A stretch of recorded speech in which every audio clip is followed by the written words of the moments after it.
समझाया नहीं जा सकता। वो हमेशा से ही लोगों के बीच यह सवाल खड़ा करती है कि आखिर ऐसा क्यों हुआ होगा।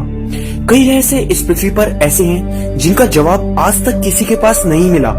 आज हम आपको ऐसे ही कुछ रहस्यों के बारे में बताने जा रहे हैं। ताओस हम। चलती ट्रेन की आवाज आना आम बात है।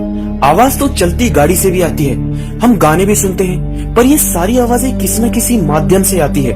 अगर आपको किसी ऐसी चीज की आवाज आए जो हो ही ना, तो जी हाँ, कोई आवाज बिना किसी माध्यम के आए ये तो हम सोच भी नहीं सकते। लेकिन न्यू मैक्सिको अमेरिका की एक खूबसूरत जगह के बारे में बताते हैं। दरअसल यहाँ की खूबसूरती में चार चांद लगाता है एक छोटा सा शहर ताओस। यह शहर छोटा तो है, लेकिन है इतना खूबसूरत कि लफ्जों में बयां करना मुश्किल है। लेकिन यह एक ऐसे कारण के लिए जाना जाता है जो आपके रोंगटे खड़े कर देगा।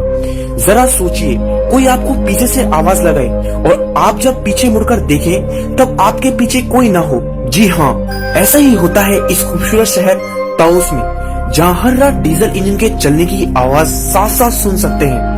मगर हैरान करने वाली बात यह है कि यहाँ दूर दूर तक कोई रेलवे लाइन नहीं है। वैज्ञानिक इन आवाजों तक पहुंचना तो चाहते हैं, मगर उनकी हर कोशिश नाकाम रही और कोई डिटेक्टिव मशीन भी इन आवाजों का सुराग नहीं लगा पाई। यहाँ तक कि इसके रहस्य का पता लगाने दुनिया भर से कई लोग यहाँ आए, आवाज भी सुनी, पर ये आवाजें कहाँ से आ रही है ये पता नहीं लगा सके। ताओस हम एक ऐसा रहस्य है जिसने विज्ञान को भी अपने सामने घुटने टेकने पर मजबूर कर दिया।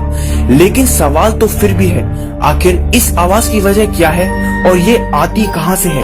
फ्रांसिस लेवियस हैंडप्रिंट। फ्रांसिस लेवियस 1920 के दशक में आग बुझाने का काम करता था और वह इस काम में काफी माहिर भी था। 18 अप्रैल 1924 को फ्रांसिस के साथियों ने उसके व्यवहार में बदलाव महसूस किया।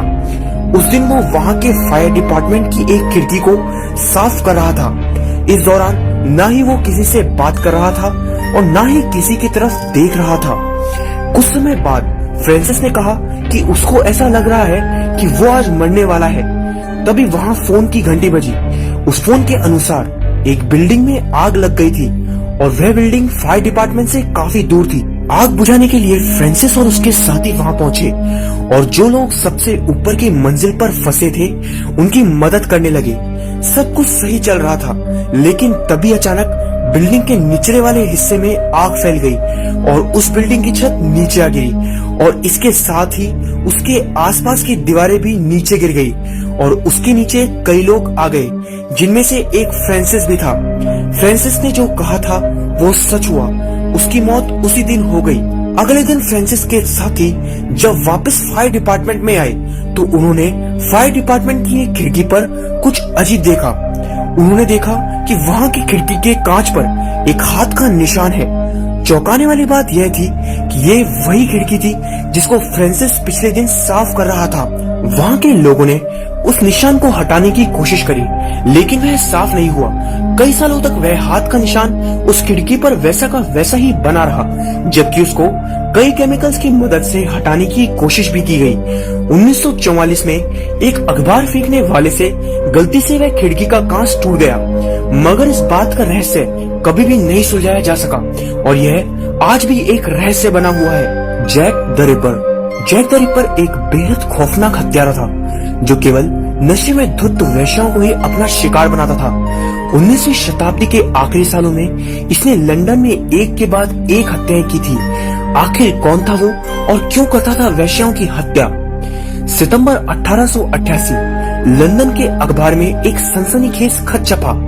कहा जाता है कि वह खत लंदन के पूर्वी इलाके में घूम रहे एक खतरनाक हत्यारे ने लिखा था। अखबार में छपे खत में उसने अपनी पहली हत्या के बारे में विभत्स तरीके से जानकारी दी थी। उसने यह भी बताया था कि वह और हत्याएं करने वाला है। अखबार में छपे इस सनसनीखेज खत के बारे में पुख्ता जानकारी नहीं थी कि इसे उस सीरियल किलर ने ही लिखा है, मगर इस खत ने उस हत्यारे को एक पहचान, एक नाम दे दिया, Jack the Ripper. Jack the Ripper ने 5 हत्याएं की। सबकी जान वह एक खास तरीके से लेता था। लंदन का व्हाइट चैपल इलाका वेश्याओं का गढ़ माना जाता था। जैक ने इसी इलाके में ज्यादातर हत्याओं को अंजाम दिया था।